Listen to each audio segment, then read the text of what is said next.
Save the date. 18th of November 2023 at Elise Convention Center. You Deserve It Foundation present Edie's Winter Enchantment Ball. Top Lovers tá um conceito que me botar 5 de top não, segundo então botar 5 de top não de ritmo combinado seguro. E gostava que não que menta algo nunca não passa de conceito nem maneira que tá senão nós por sempre tava dando banda. Mas hoje botar algo que top não de nós 5 só. Eu mesmo imaginava com top dele. Own control band plus entertainment from Mr. Jack. Make sure you're there. Ticket outlet are Judy's Bar, Van Dorp Madame Estate, La Cayeta Restaurant, and Nos Deseo Truc de Pan Cahill. Get your early bird tickets now for only $30. This will be a night to remember. The 18th of November, be there at Edie's Winter Enchantment Ball.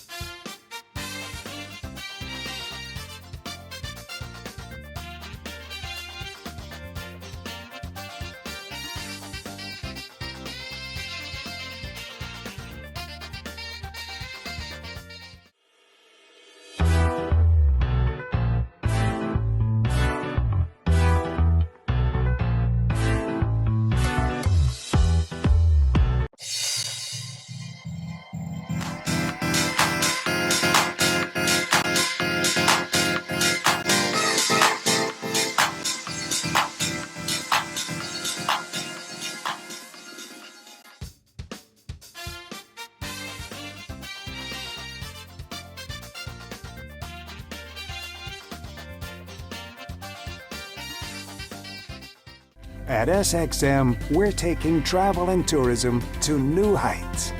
Here we boast spacious check-in areas, 10 passport control points, comfortable departure lounges, and an exciting new airport mall. Finally, there's an airport in the Caribbean that takes your travel plans as seriously as you do. Princess Juliana International Airport. The experience will move you.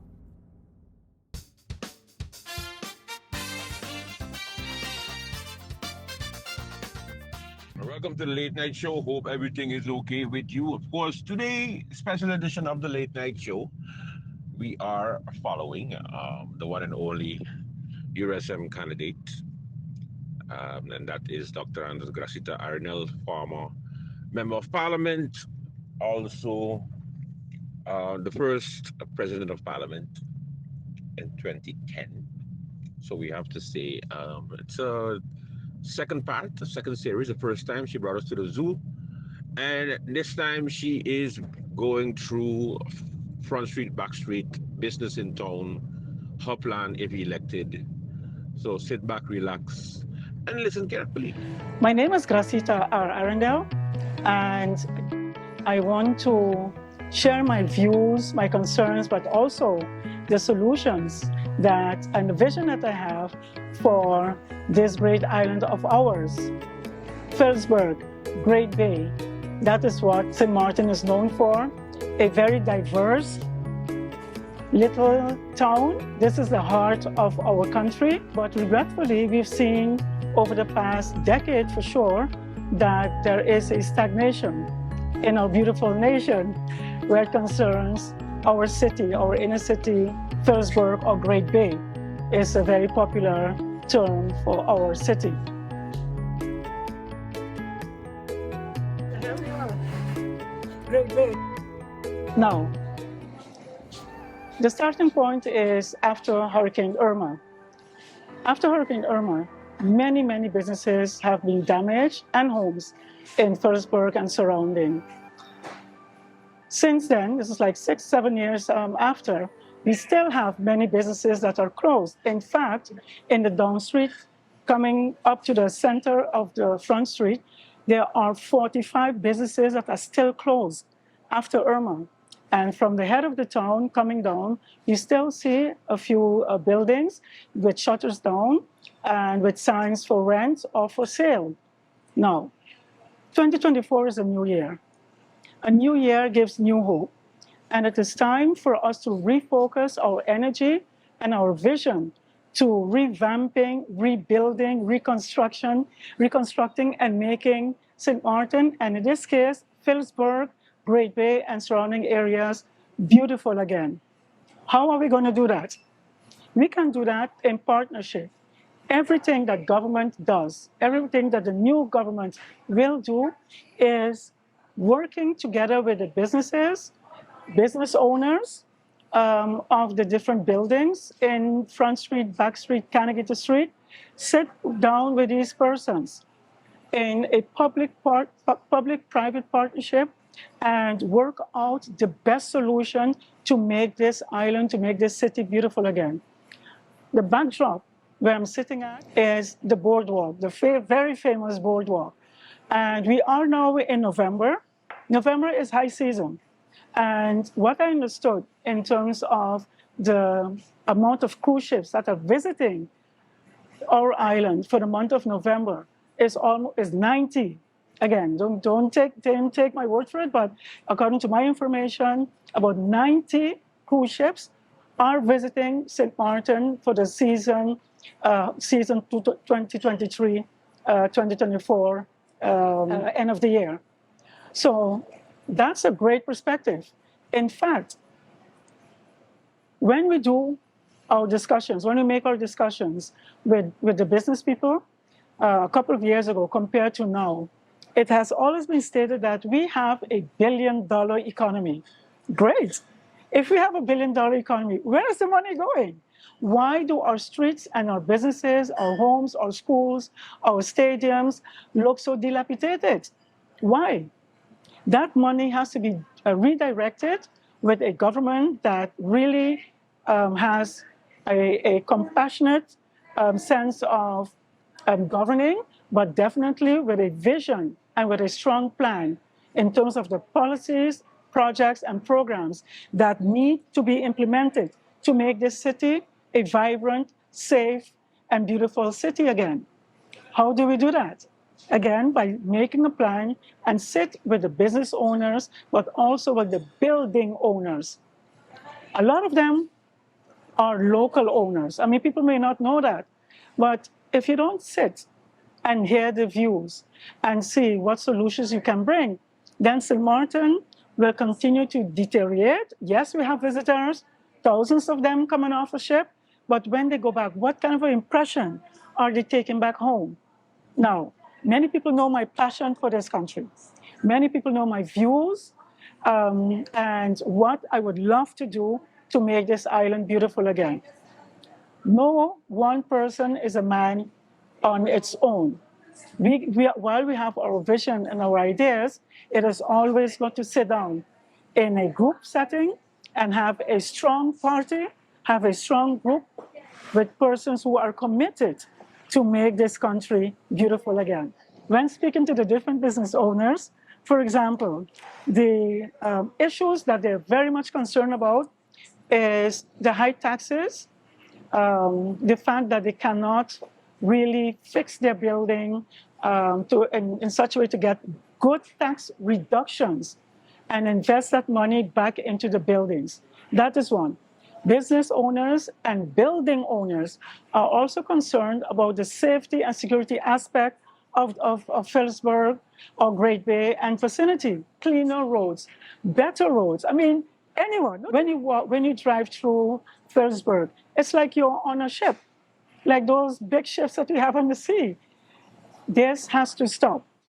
I will make a promise to the people of St. Martin that in December 2024, so just a year from now, December 2024, together we can make this country beautiful again by making sure that the streets are cleaner, they're safer, that the roads, there's one road, that road is straight, and that the side roads leading to the main roads, Cannegator Street, Back Street, and Phillipsburg, that those alleys are also clean and that those alleys are safe for the people but also for the residents who live in this neighborhood.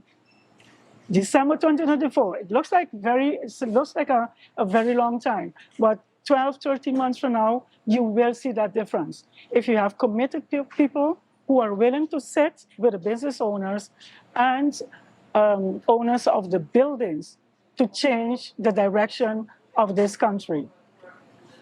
Now, as a resident and as a shopper, what would you like to see St. Martin in terms of the diversity of the shops?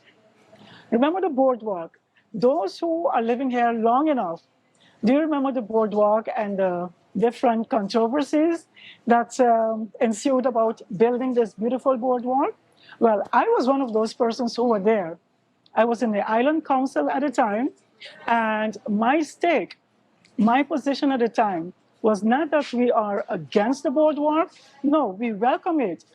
Our biggest issue at the time was involving the stakeholders, the building, the owners of the buildings, and the business owners as well.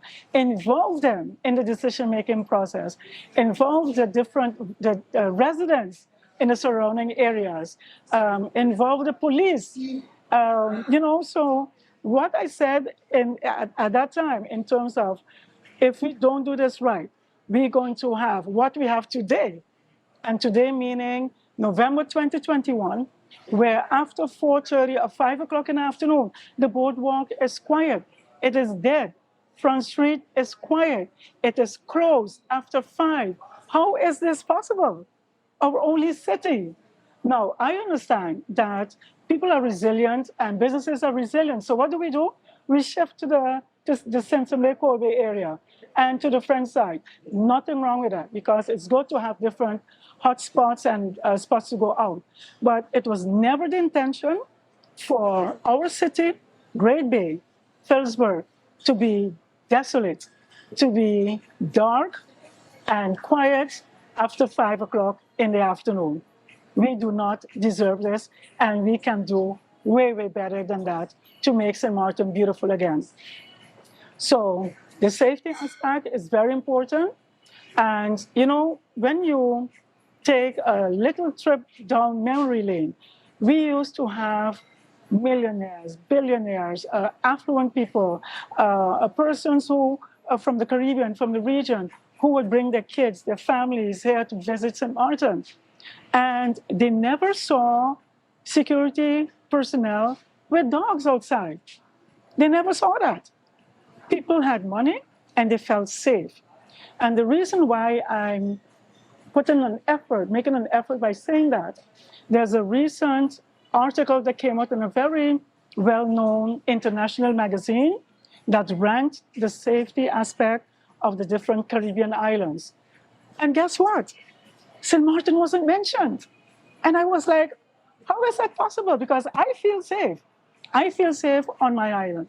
But the perception of our visitors that St. Martin is not a safe island, we need to make that change immediately. If it has to do with the marketing dollars that we need to invest in tourism to make sure that we put enough money, or more than enough money, to market this beautiful island of ours, we have to get it done.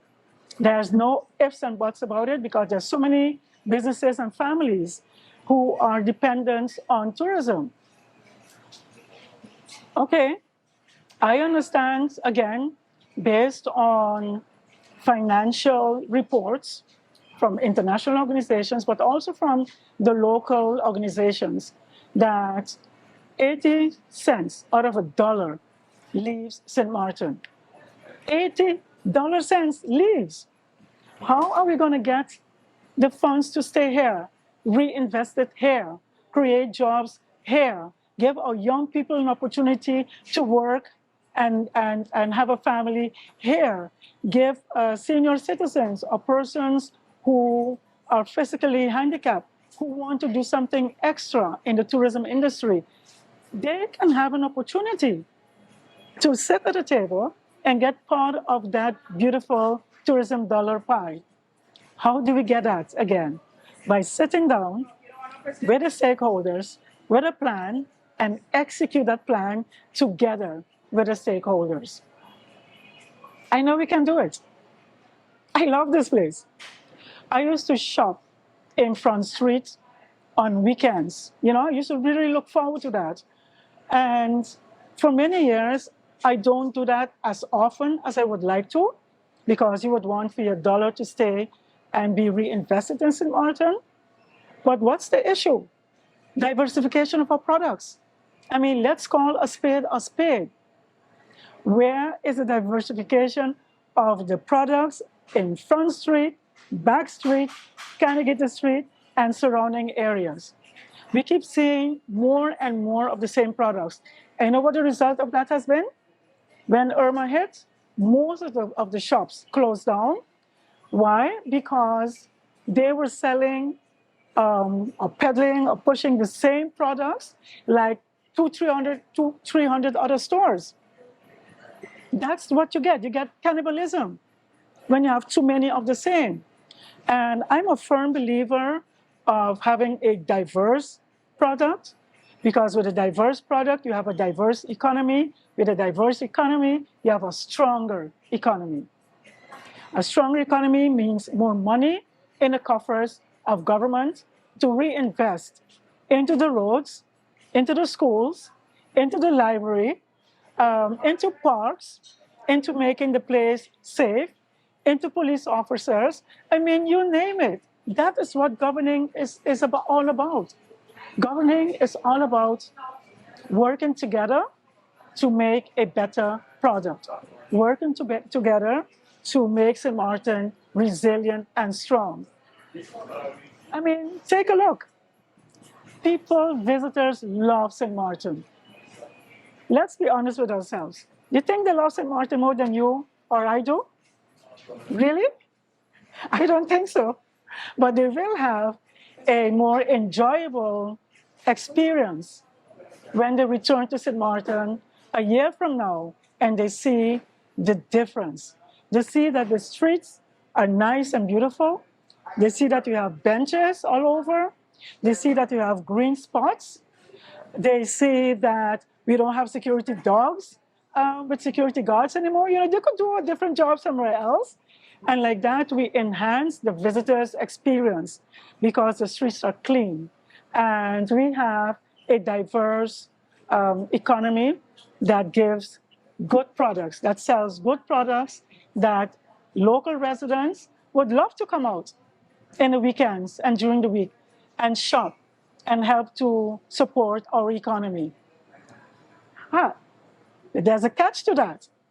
If you continue, meaning government and the business sector, continue to request licenses for the same products, and government being short-sighted, instead of saying, no, we can't do that, let's diversify our products, and they still give out licenses for the same type of businesses that you see right now in Back Street and in Front Street, then this is what you get.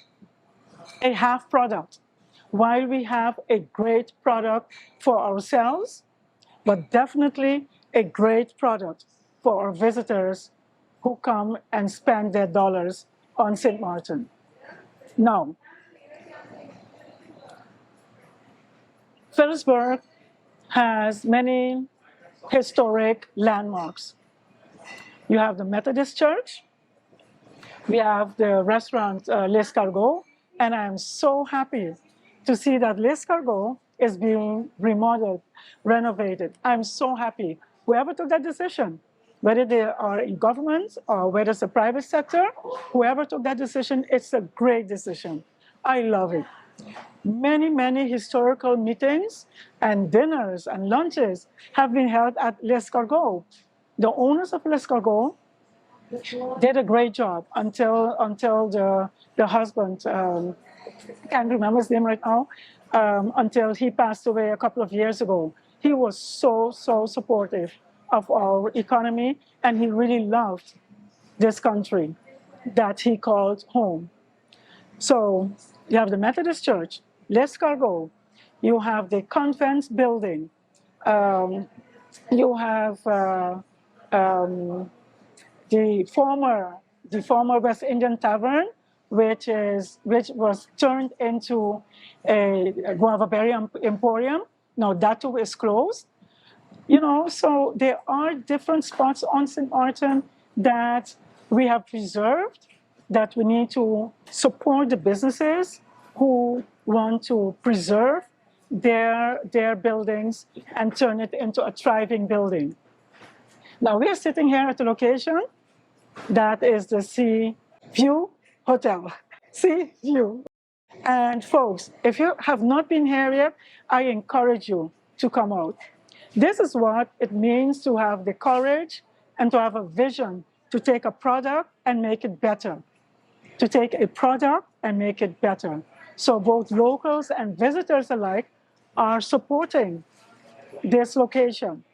I love coming here. It's a good example for other businesses, other building owners to take, sit down, discuss it with your family, discuss it with business planners. And if you have a location, especially if it's at this side of the boardwalk, and you want to do something with it, don't be shy. There are persons like myself who are running for office with a party that has a great vision, that has a policy, program, and projects that can help you, the business owner, to be happy, to feel part of this community again. Because that is what I feel is lacking when I speak to business owners and owners of buildings on Front Street and Carnegie Street and Back Street. That is what is lacking. It's not that difficult. One street, Front Street, from down street to the head of town. One street, Back Street, from down street to the head of town. One street, Carnegie Street, from down to the entrance of town up to the head of town, and the entire Phillipsburg community. We can make this place so nice. I mean, I don't get it. It's only 37 square miles. That is what always inspired me, in the one hand, to continue to want to improve the quality of the lives of our people and of our businesses because of the smallness of our island. You know, everyone knows each other. That's why it's hard to attack or be very critical because, again, everyone knows each other. So it's better to have a dialogue. We all don't have to agree, but we can agree to disagree. Not everyone has to be supportive or agree with my views and my policies, because some of it is hard. Some of my views that are hard is like, listen, if we catch you littering, you'll get a fine. You know, if we catch you stealing, hey, sorry, boo, this is a law that is governed by, it's a country that's governed by law. And so it has consequences. But if you are a citizen, a good corporate citizen, if you are a resident who want to see your neighborhood beautiful and clean and safe, and you want to traverse the city in the afternoons, in the evenings, and say, yes, yes, I feel at home, then we have accomplished our mission. That's what I stand for. We have accomplished our mission. So I think in the buildings, the iconic buildings that are very important to the landscape and the cityscape of St. Martin that I mentioned earlier. Of course, we have also the courthouse and Pasagran Hotel.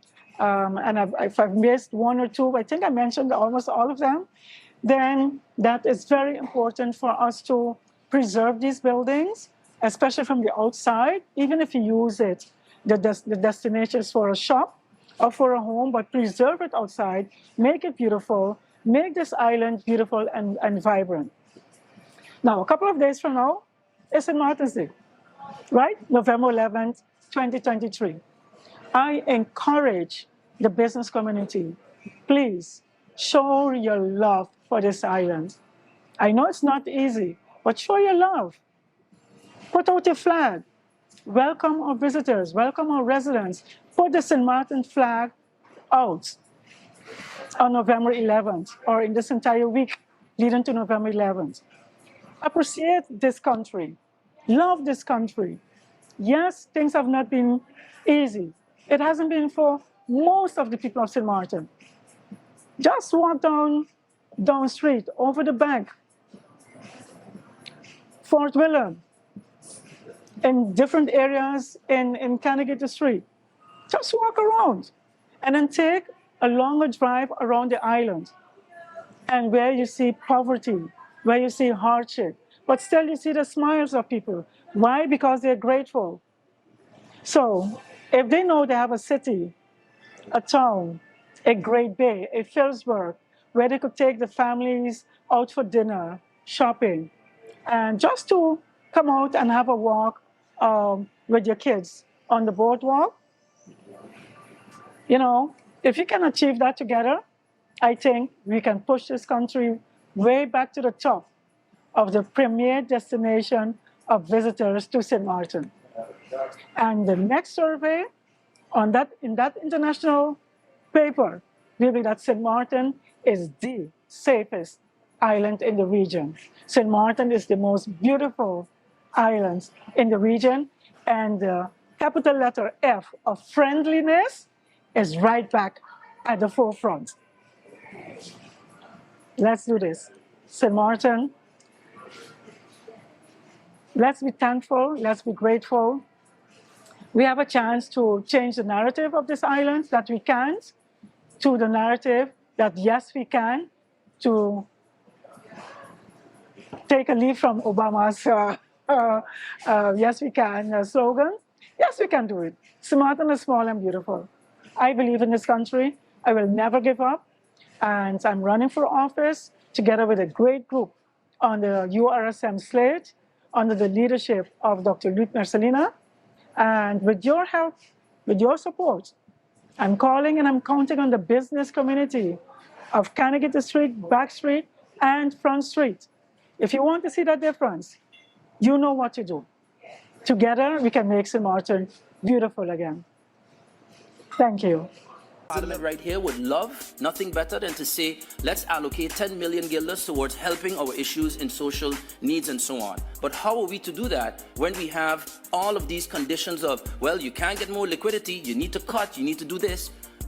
Many of us feel like we're in a position where we can't fully extend our ability to legislate. But my decision is to stay where I'm at.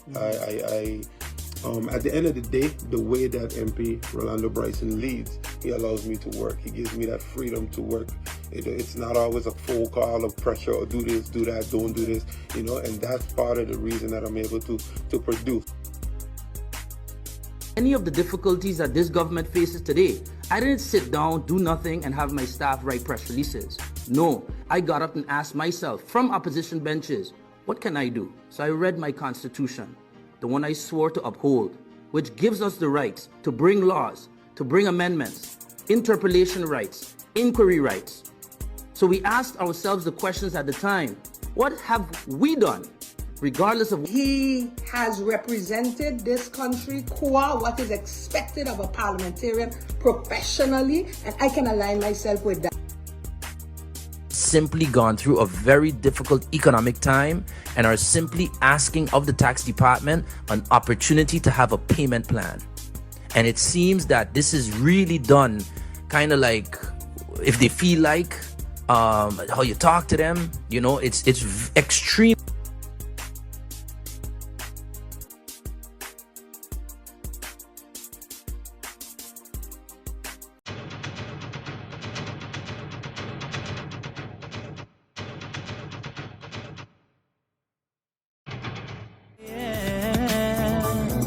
St. Martin, we probably go far, and we know, search for a sign of a change. And you know it got days when you feel like a zero. I woke up this morning, but feel like Mark Mingo. Tomorrow be a better day. Respect is the key, education gon' matter, so don't you try to run away. St. Martin, the place where the food is good, the people is good, the music is good. We living like we on a road. They're trying to take us down, but I'm thinking could they really though? Misunderstood. Oh Lord, help us protect ourselves, help us look in ourselves. We're searching for what they call the fire that's in ourselves. I just want to see the best for my motherland. I just want the whole world here to understand that we came from the bottom of the sewer, now we heading way up, high up unto Wonderland. Opportunity is yours, so make it happen. Take an action, change. Some of them even say it's the guns on one coco, so they won't let me play, and they blaming polio. Who they think they could fool? All we know they better do fast. Polio or no polio, man we won, we must. Mama when they hear, they go get the carnival. Oh, all masqueraders on heat. Well, they didn't care if it was official, but they start turning beasts on the street. And they start to jump around, yeah. And they start to tumble down, yeah. And they fall down on the ground, yeah. If you see how they came, yeah. But what was so comical in the midst of Bacchanal? Rain comes and wash out Martin Bay. Who they think they could fool? All we know they better do fast. Polio or no polio, man we won, we must. Mama when they hear, they go get the carnival. Oh, all masquerade.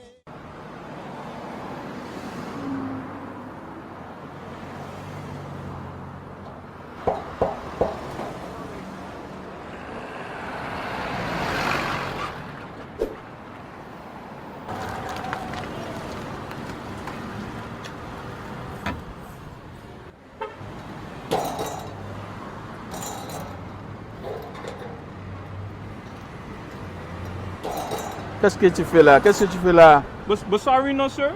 They got this game tonight and I can't miss it. Me and my boy, we gotta watch the game, you know. So I bringing this in. You check? Alright, let me watch your leg, girl. Watch your leg.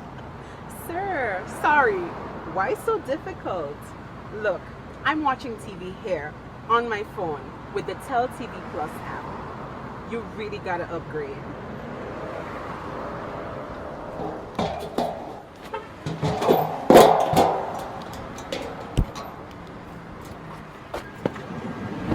Okay, so miss, tell me about the Tell TV Plus. I hear about this. Okay, so once you apply for Tell TV Plus, okay, you can enjoy it anytime on the go. Anytime? Anytime. On the go? On the go. You simply download the app, log into your account at any time, sit back and enjoy. You will never have to miss your match. Yo, bus driver, take me back to tell him now, please.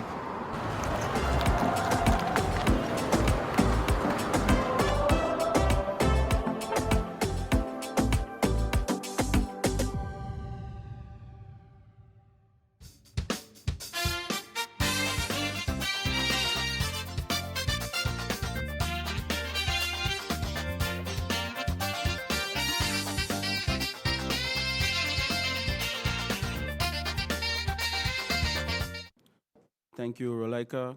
Good morning to you. Good morning, Prime Minister, colleague ministers, members of the media, and a special good morning to the people of St. Martin. I want to say this morning that it is a pleasure to be back. I was out on sick leave for a couple of weeks, and I must say that God is good and everything went well. I would also like to use this opportunity to thank everyone that reached out in one way or another, words of encouragement and all those things. I must say it was really appreciated. Thank you. I have a few updates this morning. I would like to start by updating the public on the L.B. Scott Road. As most of you may know, this road suffered at the hands of Mother Nature a few weeks ago. On Saturday past, it was milled, and I know this brought some inconvenience, especially to those living in the basin. For this, I apologize, but it was an emergency situation, and we had no other choice. The contractor who carried out the works was already busy with another major project, and that was being done at night. Their availability was limited, and as such, the work was carried out during the day instead of in the night, as we always would have done in the past. We could not wait, as the road situation was leading to further traffic congestion. I must say that was definitely the case. Some good news is that the resurfacing is to continue tomorrow evening once weather permits. As such, the stretch of L.B. Scott Road from Mortar Drive to Gladiola Drive will be closed tomorrow evening.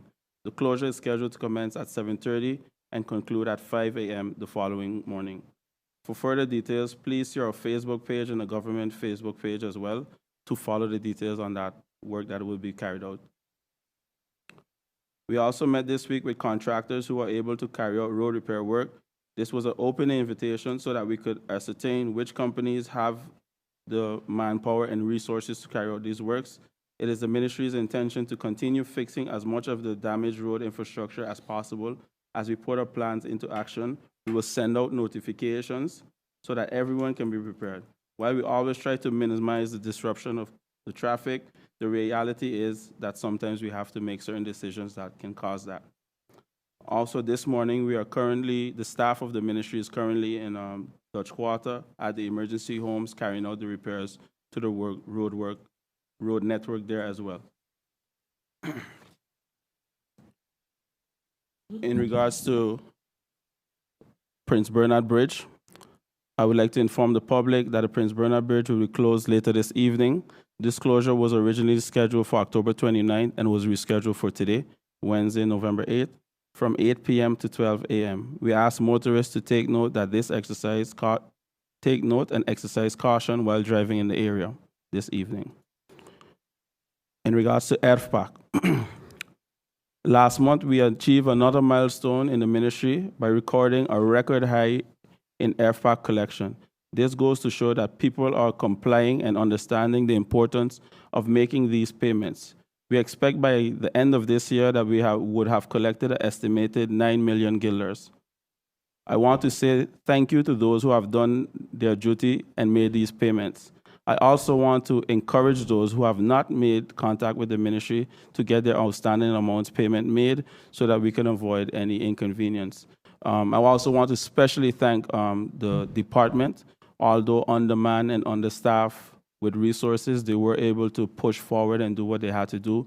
Also, the task force that we introduced earlier this year in collaboration with the Ministry of Finance to collect outstandings. Just to put some context to it, from 2016 to now, the highest income has been 5.9 million guilders. Right now, we're at 7.8 million guilders approximately, and we project within the next 2 months, we might collect a bit over 1 million guilders, so that will put us at a record 9 million guilders for 2023. These numbers to the general public might seem insignificant, but it creates a lot of room in order for government to be able to execute certain projects, and also highlight the importance of collection and just basically compliance where that is concerned. So for that, I want to thank the public and thank the department for the work that they are doing and continue to do. I move on to the concrete hard surfacing program. Last week, we published the tenders for our design and build concrete or hard surfacing program 2023-2024. This project is being realized through our capital expenditure fund, or some would say CapEx. I want to thank the Ministry of Finance and, of course, my colleague, Minister of Finance, Minister Irion, for a job well done in securing these funds. It has been years since we had CapEx available on the budget to allow us to carry out works such as this. This project will see quite a few side roads being repaired, resurfaced, and even being surfaced for the first time. This means that some roads have sections repaired, while others may have the entire road being repaired or surfaced with concrete. The list is currently being finalized. This is also subject to change. Here are a list of some of the roads that will be carried out, that work will be carried out on. Aki Tree Drive, that's in all of these roads are in the district of Colby. Cockspur Tree Road, Fountain Tree Road, Girio Road, that's a KB as well. Manjack Drive, Parallel Road, Rubber Tree Drive, Sandbox Tree Road, Sea Island Cotton Road, Silk Tree Drive. In the Cul-de-sac area, Manila Drive, Cassava Drive, Cocoa Plum Drive, Dollason's Drive, Guava Berry Road, Roses Road, Tania Road, Sakers Gut Lane. In the Lower Princess Quarter, Bastia Road, Dominica Road, Ellis Drive, Bimini Road, Gibbs Drive, Lamberts Drive, Andros Island Drive, Manzalena Steig. In the Upper Princess Quarter area, Dukes Drive, Goldfinch Road, Jumping Chola Cactus Road, Canagito Road, that's in Colby, sorry. And in Upper Princess Quarter, St. James Road, Star Cactus Drive, Vine Cactus Drive as well. And lastly, we have Orange Grove Road, Well Road, G. Clement de River Road, Montevideo Road, and Nazareth Road. The reason I mention all these roads so that if you hear your road, you know that it has our attention. Also, if there are other roads that are in dire need of repairs, to please contact the ministry so that we can get some attention on that. I know the funds are not limitless, so we're trying our best to deal with roads that have been, affecting the public for quite a while. And the idea behind of this entire project is that if we hard surface these roads that are connected to the main roads mostly, that we can avoid debris from going in the road every time that we have weather, and that it would save us money in the long run as well. So with that being said, thank you for the opportunity, and I look forward to any questions members of the media might have. I would like to also, in regards to the Orania School, give an update as regards to the situation there. On Monday, I was able to receive the approval of the inspection to upgrade the electricity. Now, we were able to get this done so fast because of the work that we were doing all the time in preparation for this to happen. Now that the inspection has been done, we are now on the phase where we contact GEBE and ask GEBE to make the increase in the voltage available for the school. After the voltage is done, the increase of the voltage is done, then we go over to the installation of air conditions at the schools. Simultaneously, we are working on all of these aspects in order to make sure that all the work necessary to get the students back in their classrooms and comfortable that take place. On the 11th of November, we know it is St. Martin's Day. And this year, St. Martin's Day is taking place on the Dutch side of St. Martin. There are various activities on that day, and we will start the celebrations of St. Martin's Day with an official church service at the Roman Catholic Church at 8 a.m. After the church service, we will have the wreath-laying ceremony as well as the uniform parades taking place. The wreath-laying ceremony will take place at the Bellevue Border Monument, and at 10 a.m., the uniform parade will line up on the Longwall Road and then march to the Walter Nisbet Road, heading to the Jocelyn Arndale Festival Village. And at the village, we will have a drill demonstration, and then we will continue with cultural games. At 2 p.m. in the afternoon, and very important, there will be a St. Martin cultural parade followed by a concert at the Jocelyn Arndale Festival Village later in the evening. One of the things I want to mention is that sometimes we say government doesn't do enough, but I want to say that I have been, able to share out a lot of flags, especially, and I don't see the flags flying. So I am encouraging everyone who have received a flag to raise the flag. It is our flag. It is our day.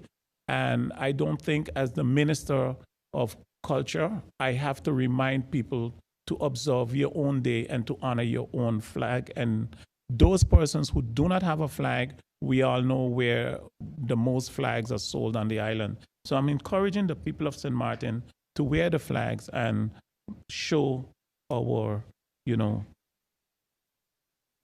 our patriotism to St. Martin. I would like to leave it here at this moment. This morning, I'd like to provide clarification and insight into a significant decision made by my person as Minister of Justice, specifically the return of responsibility for the police holding cells to the police force of St. Martin. In light of recent claims and concerns that have emerged in our community, I believe it is important to address these points and provide context to ensure transparency and understanding. Point 1. The police cells are the responsibility of the police, and this is a standard within the kingdom and worldwide. I wish to emphasize that the management of police holding cells by the police is not a unique situation for St. Martin.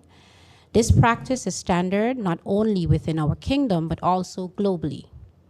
Police departments worldwide are entrusted with managing these short-term detention facilities for reasons of efficiency and public safety. Point 2. We have the function book from the police force of Aruba and Curacao, and I can show where this is standard. To support this assertion, we have the function book from the police departments of both Aruba and Curacao, demonstrating that management of police holding cells by the police is widely recognized and an accepted practice within our region. Point 3, ministerial regulation temporarily assigning the police cells to the prison management was a necessary measure at a point in time. It is important to note that the temporary assignment of the police holding cells to the prison management, as seen in Ministerial Regulation number 482-11 MB-JUS, issued by former Minister of Justice Mr. Roland Duncan in 2011, was determined as a necessity due to a unique circumstance at that time. This action aimed to address cell capacity issues and ensure the effective persecution of serious crime suspects. It was never intended to be a permanent solution. Point 4, as Minister of Justice, I'm addressing a dire staffing situation. The decision to return the management of police holding cells to the police is an urgent response to the current staffing limitations within the Point Blanche Prison and the Miss Lally Center. This move is essential to improve safety and security for both prison personnel and the broader community. Point 5, the function of detainee guard is indeed included in the updated function book for the Ministry of Justice and the Police Force of St. Martin.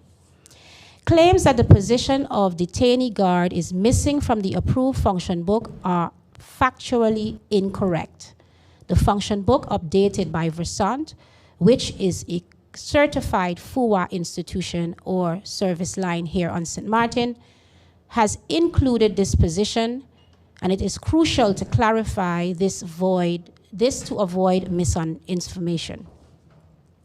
Point 6, I am happy to use this platform to announce that I saw to it that a portion of funds from the prison repair has been shifted for repairs at the Phillipsburg police cells. I drafted a letter request to our state secretary, explained the circumstances, and this was approved. The Ministry of Justice received this approval from the state secretary to allocate the funds from prison improvement funds to repair the Phillipsburg cells, and this project will be managed by the National Recovery Project Bureau, or NRPB. Point 7, the decision was not abrupt and cooperation between management was encouraged. The decision to return the police holding cells to the police is not an abrupt one. We have been speaking about this for quite some time. I would even say years since taking office. However, beginning this year in January, I will give you the update that a representative from KPSM was assigned the responsibility to work with Versant to ensure that the function book was updated with that position. It was done. In March of this year, I held meetings with both the departments and called for cooperation between management of both the police and the prison to facilitate a smooth transition. Unfortunately, it is obvious this cooperation did not materialize as expected, and the leaderships of these two departments would have to explain the reason for this. Point 8, experienced senior police officers are available to guide younger officers in managing police holding cells. Senior police officers with prior experience, and I say prior experience meaning prior to the ministerial regulation that was signed in 2011, the cells were under the police. There are still police officers within KPSM who are experienced in managing these cells, and they are available to mentor and guide younger officers. No specific certification is required for this function, as it is a standard responsibility for police personnel. In conclusion, it is essential to distinguish between police holding cells and detention facilities. Acknowledge the historical context and understand the urgent need to return police holding cells to police. This decision aligns with international norms, ensures community safety, and addresses staffing challenges within the Point Blanche prison and the Miss Lally Center. As we continue to observe Domestic Violence and Gender-Based Violence Awareness Month, and yesterday's flyer really stood out to me, as it speaks about equality for all. Every agency of the department or department within the Ministry of Justice or our justice chain is important. Each requires the safety and security role and responsibility for this country. To that end, I am asking the police officers of St. Martin to see that their colleagues of the prison is in dire need of returning to the prison and has simply asked that the police cell management be returned to the police as it was prior to 2011, and as it is done within the rest of the kingdom and the rest of the world. That said, any industrial action due to this decision will be a direct statement to your colleagues that you do not stand in solidarity with their plight, and this cannot be the case. We need to be a united ministry working in the oath that has been taken to serve and protect St. Martin. And with that, I end my opening statements. I'm available for questions. Good morning, ministers. Minister Samuel, with the situation with Orania School, I'm going to ask you a question because I know that the government received insurance money to repair schools and buildings. Can you tell me, Minister, exactly when are we going to see the rebuilding of the Sister Marie Laurent School, Charles Leopold Bell, and the library? When are these projects going to kick off? The Sister Marie Laurent School, the Charles Leopold Bell School in Colbay, and the Jubilee Library. I have explained more about this in the past. I will explain again. Those three projects are under the NRPB World Bank Trust Fund project. And those three projects are to demolish totally those buildings and rebuild the building new, except to the Charles Leopold Bell, the part of the building that is a monument that will be preserved in that state.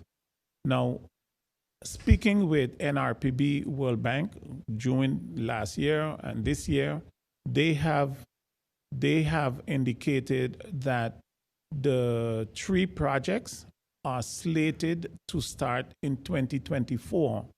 Now, I explained this before. I personally is disheartened about it. I don't understand why it should take so long. At the beginning of the year, I have had these conversations, and then I will get the explanation that there are so many little processes and checks and balances that the World Bank Trust Fund, NRPB, must carry out in order to get these projects happen. That is the explanation. It is not one that I am happy about, but it is an NRPB project. All three of them. Thank you very much. With St. Martin Day just around the corner, this broadcast holds a very special place as we gear up for the festivities this weekend. It is time of the year that we celebrate our roots, our unique heritage, and the rich tapestry that defines us.